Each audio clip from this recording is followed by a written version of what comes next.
Okay. Yun muna first question. Ano immediate plans mo after 4 days of Go concert? home and play with my kids because for the past 6 days, naka-check-in talaga kami, set up, nandito na kami hanggang sa technical rehearsal hanggang natapos yung 4 days. So, pahinga na, pero at the same time, nalulungkot kasi tapos na.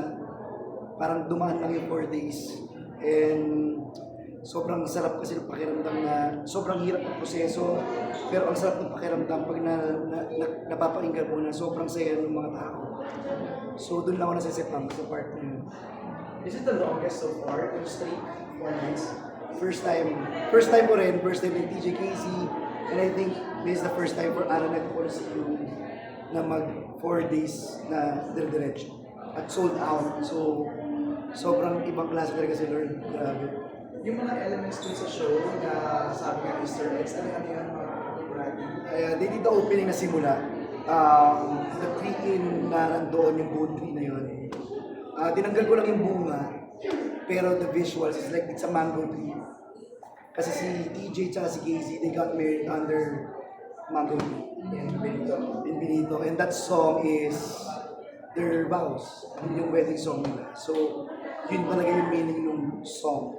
At saka ng visuals nila. Yung lamppost, bakit na yung bangko? Well, that signifies the opposite world. Like kung mapapansin ninyo na yung para siyang opposite eh. Sobra sila opposite. So like sa first song ni TJ, lumabas lang siya, si Casey lumabas lang. Pero kung na-notice niyo sa second song ni TJ, may upuan. Kung saan siya nag-blow ng sunflower. So doon din yung second song ni Casey na upuan na song. And then yung gitna yung nag-meet sila. Kaya pareho yung treatment na nakailaw lang and then lyrics lang. And then kumalas sa lamppost, si TJ may lamppost for Sariling Mundo. And then si Casey for the Halik sa Hangin. And then, yun yung mga, yan lang yung parang, kung manotice mo lang, yun yung nag-o-opposite sa kanya. Na parang nasa underworld si Casey. Yung bridge sa taas, kanyang idea yun. Well, na-pressure kasi ako, like, TJ kasi last year, nagpasok kami ng kotse. So parang naghahanap din ako ng something like, like na-connected pa rin sa concert. And para siyang two worlds and you need that bridge, the in-between. So for me, buti pinayagan kami ng Araneta at ni Bossing Erickson that I really fought for it. Alam ko mag-work pero last minute na-approve yan. And sabi ko lang na kay Lord, na-imagine ko na siya na kahit wala na yung bridge na yun, mag-work pa rin naman.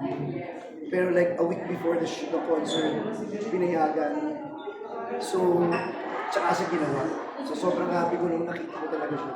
Sobrang saya ko. Australia pa daw yun. Direct? Was it from Um, Australia? from yung bracelet this time na ginamit namin is Pix Mob. Galing sila Montreal. So sila gumawa sa Coldplay, sa Taylor Swift. So, ang sarap din to work with them. Tinuruan na kami kasi we're planning to bring that sa tour. Pero wala na sila. So baka kami na lang mag-contribute. So mahal siguro. Mahal pero sulit. Kasi like sabi ko nga, if gagamitin ko yung bracelet this year again, sobrang kay TJ kasi nagmarka yung opening na yun. So parang sabi ko kailangan different this time. And yun, buti pinayagan na naman ako ng Cornerstone to ni-research nila, na-contact namin, and then yun, nangyari yung opening na yun. So anong ginawa mong challenging or something new dito sa Um, concert na to compared to your past concerts? Well, sa music kasi, alam natin magkaiba sila. So, for me, visually also, I have to make them look different. Sabi ko nga, Sunflower si TJ, Apoy si Casey. So, ang sarap lang din to work with them because last year pa namin to binuo. Like, kahit nasa tour kami, si Casey may dalang laptop, may thesis defense, naka-presentation. So talagang hanggang 2 weeks ago or 2 weeks ago na may call pa ako from Casey na parang direct parang kailangan pa natin ng ganito. So isip kami ulit. So ang sarap lang ng journey kasi isa lang yung objective. to give the Bituins and the Kazers the best concert na kaya namin ibigay sa kanila. At tama yung sinabi ni TJ eh, hiram lang namin to. Hindi namin alam kung mauulit pa namin to. Kaya ibinigay na namin lahat. At least kaya namin masabi na na-experience namin siya. Direct, may pressure ba since ang daming shows nitong weekend na to? Wala, because I was really focused on this show last year pa. When Erickson mentioned it to me nung Feb pa lang, after the TJ3 they sold out, sabi niya, next year, kailangan mas mahigitan mo.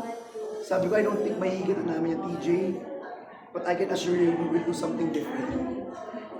And it was different. Ito na.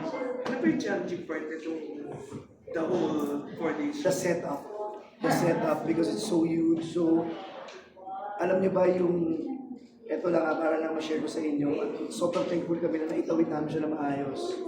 The day one was our TDR, the show itself. The day one was our TDR. Last minute, I had to change visuals. Nagsa-soundcheck as TJ, kapag pa kami ng visuals, hindi namin siya na-run ng blocking ng tama. Kaya ako napapansin si TJ, parang sabi ko lang, case, kung saan kayo pumunta, I will just follow you. Kung anong gawin ninyo, I will just follow you. So, narag kami nung day one, pero happy kami na naitawid namin siya na maayos. Sobrang, kaya meaningful sa akin yung day one na yun. Yes, sa'yo na. Thank you. Yay! Bakit muna? Ano na sa process? Sorry ko na lang yung sabi ko.